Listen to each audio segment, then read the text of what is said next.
preguntaba cómo te podría pagar todo tu cariño, tu ternura y tu bondad, y hasta tu paciencia, mi mal humor y mi frialdad. Cuando me bastaba yo regreso a casa de trabajar.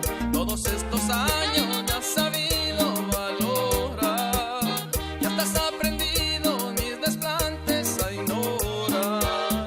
Por eso te juro que si Dios nos presta su voluntad, cada 25 años nos volveremos a casar.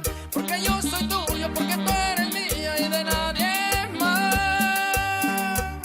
Porque fue el destino quien nos puso juntos frente al altar. Por eso te juro que si Dios nos presta su voluntad, cada 25 años nos volveremos a casar.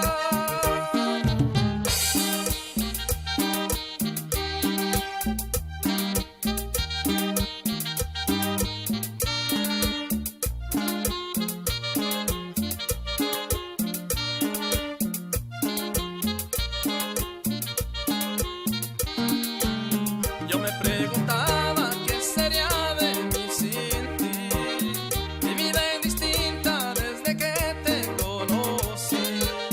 Cuando estaba solo yo vagaba sin parar. Llegaste a mi vida y supiste ganarte mi voluntad. Todos estos años me has sabido valorar y hasta has aprendido